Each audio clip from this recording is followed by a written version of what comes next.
put it lightly, I love film.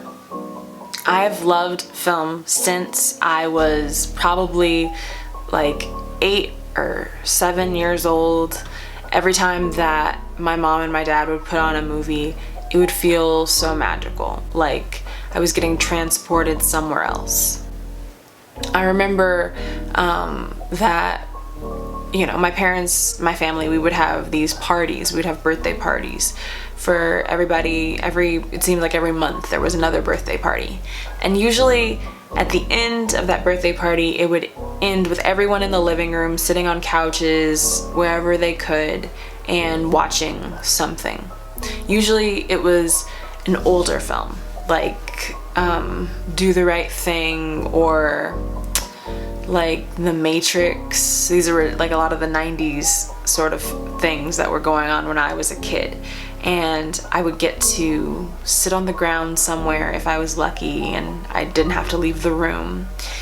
And I could just get a taste of another time, of something that didn't quite feel like it was mine, but I got to try to understand it through a movie. And then when I got older, a little bit older, you know, I started to find that, oh, I want to watch Twilight, or I want to watch Harry Potter, or I want to watch like the Star Wars films I used to really love and still do love to this day in a different way. I think that's something magical too. Even if you have a movie that you love when you're a kid, it can mean something completely different to you when you're older. Just like getting older, my relationship to movies changed. I remember when I was kind of starting between like 8th grade and high school, I really wanted to get a glimpse of what being in high school was supposed to be like. I kind of had a very sheltered upbringing. I had friends, but I didn't really go out a lot, and I mostly spent a lot of my time with my family, with my grandparents, with my parents.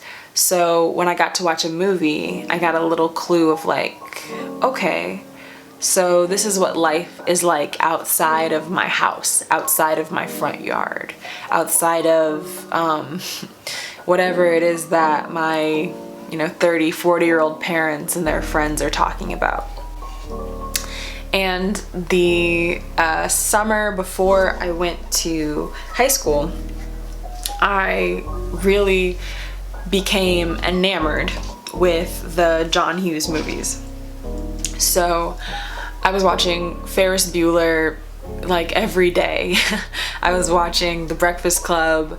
I was watching Pretty in Pink, which in hindsight are not the best movies to try to understand high school, especially. Those are very white films.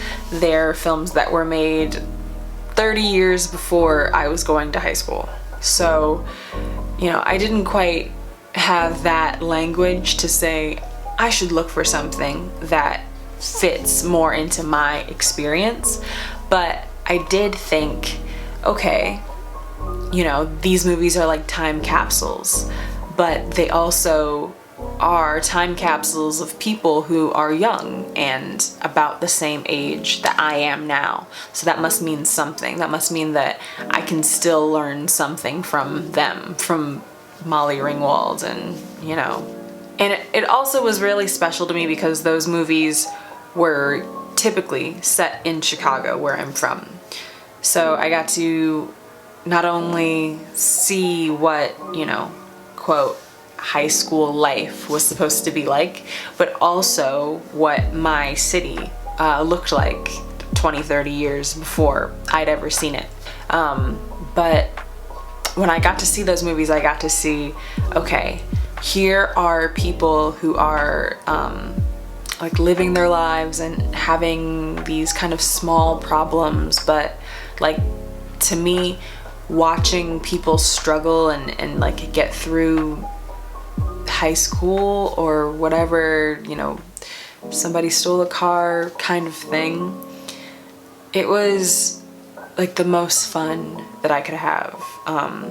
It felt like, you know, in a movie, you have infinite possibilities to have new friends and new lives and new experiences and new parents and a new dog. You can see all of these facets of life and widen your perspective larger than anything is possible to do in your daily life. When I got a little bit older than 13, and I started to understand what it actually meant to see myself, or even to yearn to see myself on screen, then the types of movies that I was looking for did change. But while I was looking for movies with Black people, I didn't find that still, for the most part. I was looking for those films, but I was still seeing mostly movies with white characters.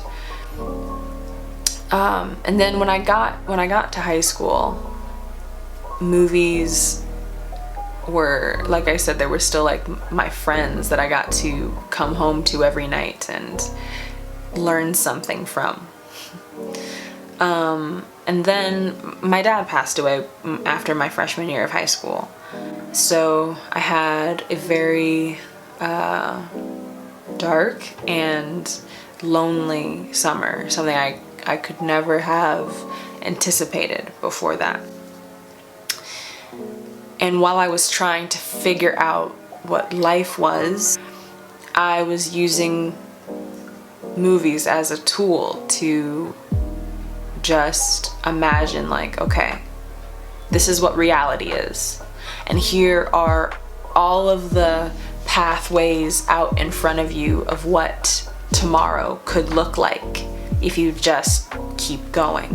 So for me, movies have always been a way to imagine new futures and also listen to how I'm feeling. But I think movies, even though I grew up and I didn't see that many Black people in movies, when I found movies like that represented Black experiences, a Black experience that looked like mine, but also a Black experience that didn't look like mine, it made me fall more in love with my Blackness and with like the Black experience that is not like mine either. So I think that's why films are so precious to me. I see them as a way to state something, to give us a shared experience. Like if you go to the movie theater, especially if you go to a Black movie theater, everybody is talking to the screen and we're all in it too. And that's what I miss right now, especially during quarantine, is you can't go out and go to a movie theater with other people. And maybe things are gonna change and, you know, it won't ever quite go back that way. But I still think that fundamental thing, that movies bring us together and movies make us see the similarity in what we perceive as the difference with somebody next to us. And I think that's irreplaceable. And I don't know who I would be if I had not had those experiences. I think that I would be a lot more narrow and I would not be able to imagine so much for myself and for the people that I love. So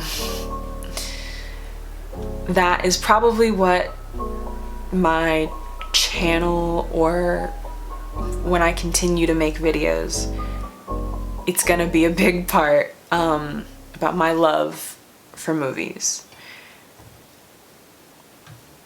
What can you do? Why try to be different than when you can just be yourself?